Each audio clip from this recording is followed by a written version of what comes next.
کہ امریکی ایڈمنسٹریشن بہت پہلے سے اس حملے کے بارے میں جانتی تھی، لیکن جان بوجھ کر سب کچھ چھپایا گیا تاکہ مطلوبہ نتائج حاصل کیے جا سکیں۔ اس بات کی تصدیق ایڈمرل کریمن نے کی، جو اس وقت بطور پورٹ کمانڈر اپنی خدمات سر انجام دے رہا تھا، اور اس نے یہ خبر چھپا کر رکھی، اپنے عملے کا قتل عام خود دیکھا اور بے بسی کے ساتھ اپنے بحری جہاز کو تباہ ہوتے دیکھتا رہا۔ ہمیں ایک ہی چیز کی ضرورت تھی جو ہمیں اپنے ذرائع سے نہیں مل سکی، اور نہ ہی واشنگٹن کی طرف سے کوئی خبر فراہم کی کہ جاپان نے کب، کہاں اور کیسے حملہ کرنا ہے۔ مجھے یہ خبر نہیں ملی۔ 1964 میں امریکہ نے سرکاری طور پر ویتنام کے خلاف اعلان جنگ کر دیا، اور جنگ کے لیے ٹائپون بے کے واقعے کا بہانہ تراشا گیا کہ ویتنام نے امریکی بحری بیڑے پر حملہ کیا ہے۔ American secretary of state Robert McKeen نے فوری طور پر میڈیا کو بتایا کہ ویتنام کے خلاف فوجی مہم کا آغاز کیا جا رہا ہے۔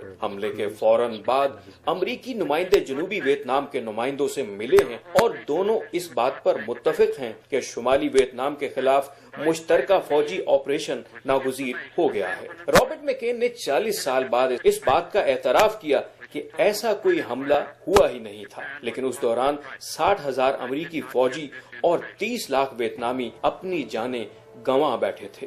1990 میں امریکہ اور عراق کے درمیان تعلقات کافی کشیدہ ہو گئے تھے۔ صدر بش کے گرد اس وقت جو ایک نیوکونس کا گروپ تھا، اس نے صدر کو اس بات پر رضامند کیا کہ یہی وقت ہے کہ صدام حسین کے خلاف فوجی آپریشن کیا جائے۔ امریکہ نے خفیہ طور پر صدام کو بتایا کہ امریکہ اس کے خلاف کوئی ایکشن نہیں لے گا اگر وہ کویت کے تیل کے ذخائر پر قبضہ کر لے، جبکہ عراقی عامر بھی کافی عرصہ سے یہ اصرار کر رہا تھا کہ یہ علاقہ اس کا ہے، اور اس چیز کو بہانہ بناتے ہوئے عراق نے کویت پر حملہ کر دیا۔ ڈگ چینی، جو اس وقت سیکریٹری ڈیفنس تھا، نے سعودی عرب کا دورہ کیا اور ان کو کچھ سیٹلائٹ تصویریں دکھائیں جس میں اس بات کو ثابت کرنے کی کوشش کی گئی تھی کہ تقریباً 2.5 لاکھ عراقی فوجی کویت کی سرحد پر کھڑے ہیں۔ ان حالات کو مد نظر رکھتے ہوئے سعودی عرب نے اپنے علاقے میں امریکی فوجی بیس بنانے کی اجازت دے دی۔ اس وقت پوری دنیا کے میڈیا نے صدام حسین کے خلاف ایک مہم کا آغاز کر دیا، جس میں بتایا گیا کہ صدام حسین نے اپنے ہی لوگوں کے خلاف مہلک گیس استعمال کی ہے، لیکن ان حقائق سے کسی نے پردہ نہیں اٹھایا کہ یہ گیس امریکہ نے صدام حسین کو خود بیچی تھی، اور ان کو اس قتل عام کے بارے میں مکمل طور پر پتا تھا، لیکن امریکی اس وقت بالکل خاموش رہے۔ میڈیا کی عراقی عامر کے خلاف مہم اس وقت اپنے عروج پر تھی جب ایک عراقی نرس نے اس بات کی تصدیق کی کہ عراقی فوج نے کس طرح اپنے زیر قبضہ علاقے میں ظلم ڈھائے۔ عراقی سپاہیوں نے ہسپتالوں میں انکیوبیٹر سے ہمارے بچے نکال لیے اور بعد میں ہسپتالوں سے مشینیں ہی نکال لی۔ اس خبر نے پوری دنیا کو ہلا کر رکھ دیا۔ پوری دنیا کے پاس کہنے کے لیے کچھ بھی نہیں تھا، لیکن امریکہ نے عراق پر بم برسانے شروع کر دیے۔ 10 سال کے بعد کچھ صحافی وہ تصویریں دیکھ کر چکرا گئے جو انہی دنوں اسی صحرا سے روسیوں نے لی تھی۔ اہم چیز جو انہوں نے نہیں دکھائی، آپ سمجھ رہے تھے کہ آپ کو صحرا میں ٹینک نظر آئیں گے، لیکن کوئی ٹینک نظر نہیں آئے۔ آپ تصویر میں دیکھ سکتے ہیں کہ ٹینک اور فوجیوں کی جو تعداد بتائی جا رہی تھی وہ نظر ہی نہیں آ رہی ہے۔ وہ تصویر جو کویت کے شہر میں عراقی ٹینک دکھا رہی تھی، وہی تصویر یہ بھی دکھا رہی ہے کہ سعودی عرب کی سرحد پر نہ تو کوئی فوجی ہے اور نہ ہی کوئی ٹینک اور گاڑی۔ وہ نرس جس کی کہانی سن کر پوری دنیا کی آنکھوں میں آنسو آ گئے تھے، وہ حقیقت میں امریکہ میں متعین کویتی سفیر کی بیٹی نکلی، اور یہ ساری انکیوبیٹر کی جعلی کہانی بیان کرنے کے لیے اس کو واشنگٹن کی سب سے اہم ایڈورٹائزنگ ایجنسی ہل اینڈ نالٹن نے تربیت فراہم کی تھی۔ لیکن جب امریکہ نے پوری عراقی فوج کو نیست و نابود کر دیا اور سعودی عرب میں مستقل بنیادوں پر اپنی فوجی بیس بھی قائم کر لی تھی، امریکہ نے تمام بین الاقوامی معاہدوں کو پسے پشت ڈال دیا اور ہزاروں عراقی سپاہیوں پر اس وقت بم گرائے جب وہ بغداد کی طرف واپس جا رہے تھے۔ اس تصویر کو لینے سے پہلے فوٹوگرافر نے یہ لکھا کہ اگر میں نے یہ تصویر نہ لی تو میری ماں کی طرف سے لوگ بھی سمجھیں گے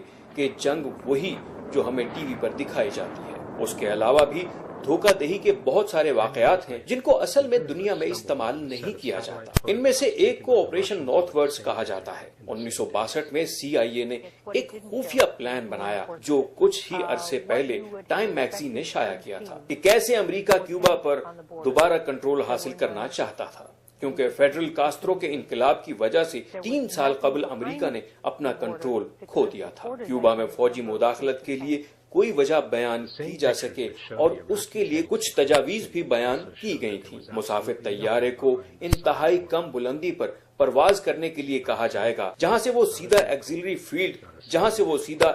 field and review air base پر چلا جائے گا، جہاں پر انتظامات مکمل تھے، اور جہاز کو خالی کرا کے اصل جگہ پر پہنچا دیا جائے گا۔ ان مسافروں کے ساتھ کیا ہوا وہ آج تک واضح نہیں ہوا۔ ڈرون جہاز اس تمام عمل میں فلائٹ پلان کے مطابق ہوا میں اڑتے رہیں گے۔ ڈرون یہ پیغام دیتا رہے گا کہ اس مسافر بردار جہاز پر کیوبن جہاز نے حملہ کر دیا ہے۔ یہ مواصلاتی رابطہ جہاز کی تباہی کے ساتھ ہی منقطع ہو جائے گا، اور اسی دوران امریکی طیارہ 77 ریڈار سکرین سے بھی غائب ہو جائے گا۔ اس سے پہلے کہ جہاز پینٹاگون کے علاقے میں دوبارہ داخل ہو، کوئی اس قسم کا واقعہ جہاز کے ساتھ ہو سکتا ہے اور پینٹاگون کو بھی نشانہ بنایا جا سکتا ہے۔ آپ دیکھ رہے تھے ایک special report on U S state sponsored against its own people. آپ کو میں اس میں کیوبا کے متعلق اور فیڈل کاسٹرو کے متعلق جو باتیں ہوئی اس میں آپ کو بہت کچھ بتا سکتا ہوں، اسپیشلی ہینری کیسنجر نے جو اپنی بک میں لکھا ہے، لیکن آج بہرحال اس کا ٹائم کم ہے۔ میں آپ کا پہلے اپنے مہمانوں سے تعارف کرا دوں۔ میرے ساتھ کراچی اسٹوڈیوز میں موجود ہیں پاکستان پیپلز پارٹی کی رہنما جناب شرمیلا فاروقی صاحبہ۔ میرے ساتھ اسلام آباد اسٹوڈیوز میں موجود ہیں پاکستان مسلم لیگ نواز کے رہنما محترم نہال ہاشمی صاحب۔ ان دونوں سے تو میں سوالات کروں گا اور بالخصوص اس انسیڈنٹ کے متعلق کروں گا، لیکن ایک بریک کے بعد، اور جب ہم بریک سے آئیں گے تو آپ کو یہ بھی دکھاؤں گا کہ ہلری کلنٹن پاکستان آرمی اور ISI کے متعلق کیا کہہ رہی ہیں، اور کس طرح CIA کا اپنا ایک security lapse John F Kennedy ان کے اپنے صدر کو لے کے بیٹھ گیا۔ But all of that after break, take a break.